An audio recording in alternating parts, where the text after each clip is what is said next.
Simon Rogerson, and can you introduce yourself, please? Of course, my name is Simon Rogerson, and I'm a niche journalist specialising in scuba diving and underwater photography.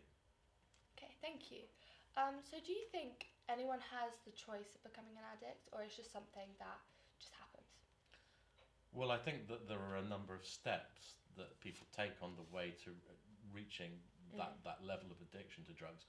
We're all exposed to drugs in our everyday lives of one sort or another, but there are obviously some drugs that are made illegal because their effects are so very powerful and potentially so very damaging. And I believe that some people have a greater disposition towards being addicted to those types of drugs. When we talk about illegal drugs, we talk about things like cannabis, which some people can leave or take or whatever and treat it like a cup of tea, and other people very quickly adopt sort of habitual usage and feel that they can't really do very well without it. Some people don't think it's very pleasant at all. So everybody has their own reaction. I think there are steps to becoming an addict, but along the way there are choices. I think it could happen to anyone, but I think some people are more physically predisposed to addiction. And when so like once you've done all those steps and you've like become addicted, do you think there is like steps you can take to become clean again, like fully recovered, fully everything? Yeah, but I think, and I think that people in rehab would echo this. It's important if you reach that stage of recovery to acknowledge that you don't stop being an addict. The thing in you, nobody really knows really what it is. There's a lot of debates about whether it's a sickness or a psychological predisposition, but that thing in you still exists. The thing that enjoyed ingesting that substance and its effects is still within you.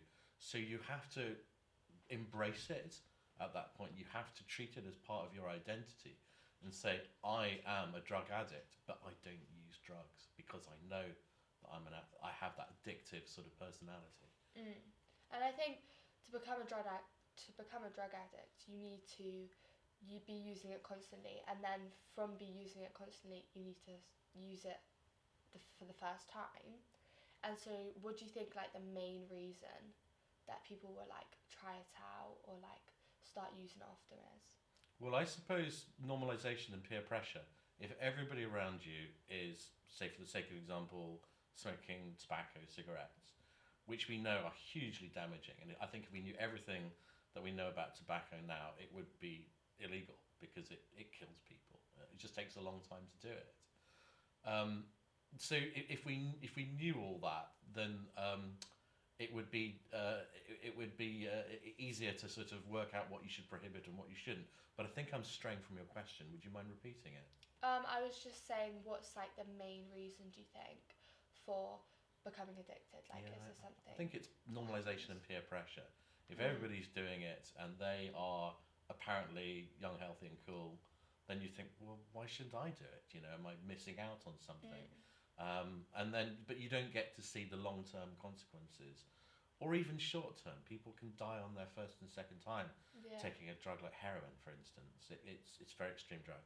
Yeah, and like you were saying before, you were saying how, for example, cigarettes, if we knew loads about it, they would probably be illegal. And I agree with that opinion.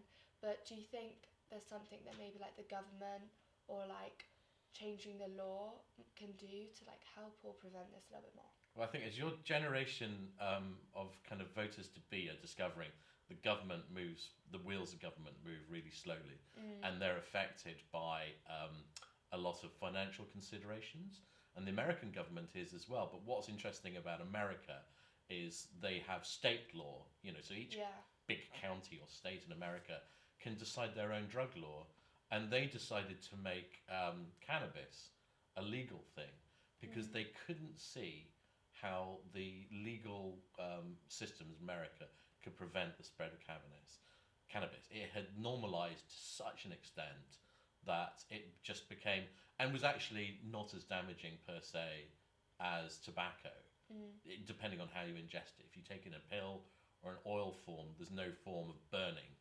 It still kind of does things to you.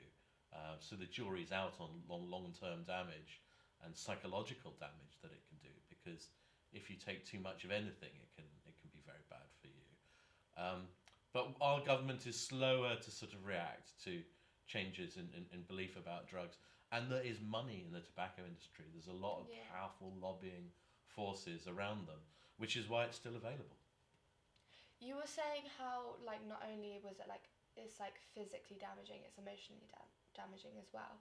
Do you think that from someone who may be, like, a friend, a family member, or literally just someone on the street, do you think you can notice that? Not always. I mean, you see people whose lives have completely broken down, but that is normally kind of tied in with alcohol, Yeah. Kind of street culture, certainly in the kind of counties where we are. I think you can't spot an addict. You can have functioning addicts of cocaine working at quite a high level in the city of London, but they're just they're not operating psychologically on a sustainable level. They're going to have a breakdown of some sort, or an overdose, or all sorts of sort of health problems that are associated with cocaine, for instance, like heart problems. It's like making a clock go too fast. Eventually, it just breaks. Yeah. And do you think, because obviously, like you said, you can't see it in everyone. No. And so it can be like well hidden, or it just can't be visible, and they don't know either. Do you think they don't ask for help because they don't think they can be helped because no one can see them in pain or damaged? It's a really interesting point, and I think that really plays into the problem that it's not immediately visible, but also people who have a dependency, first of all, they have to admit it to themselves, because they can say, well, yes, I use whatever drug it is, but I believe that I have it under control. But they will go to any extent. You hear about alcoholic people hiding bottles of strong alcohol in different parts of the house so that it doesn't look like they're all in one place and that they've got this huge dependency. So I think people hide things as subconsciously as well as consciously. And I think that if an addiction is managed, which they can be, some drug addicts can be remarkably disciplined about the amount they ingest, mostly cocaine users, I believe. Then it can be hard to spot. You can spot it when people are they're showing unusual behaviour. That's when you see it. Yeah. Or when the health problems kind of finally come home to roost, which can be very quick with some drugs, and it can be a slower, more insidious thing with others, like alcohol. Alcohol starts off and it just makes you chat a lot, but then a certain number of people in society will be more prone to not being able to function without it. So again, it becomes normalised in their life, like a cup of tea would be in most people's lives. Yeah.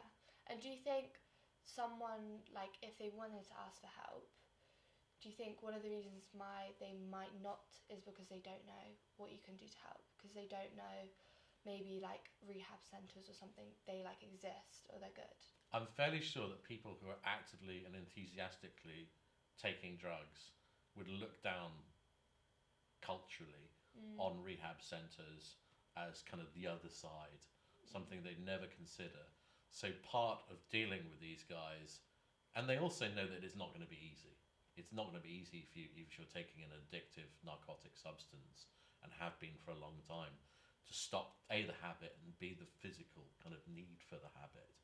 And the culture that they may be kind of involved in could be completely different to the culture of a rehab centre, many of which have got quite a strong Christian ethos. So it's demanding quite a lot of leaps in their life, which is why, sounds patronising, but maybe a lot of people will submit to the culture of a rehab centre when they've run out of ideas of what to do, maybe after an overdose or something like that.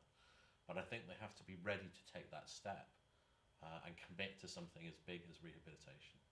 And do you think like centres and like things to help you like recover and become clean again, do you think there is enough of them? There's never enough.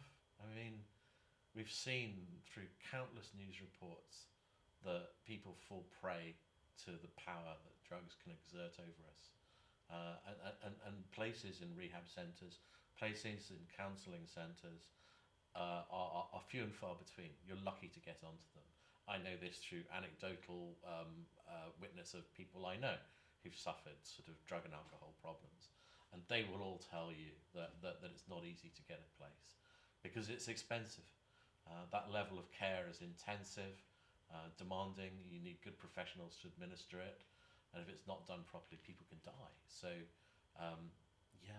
this country's strapped for cash. There's never enough anything. Thank you, I really appreciate it.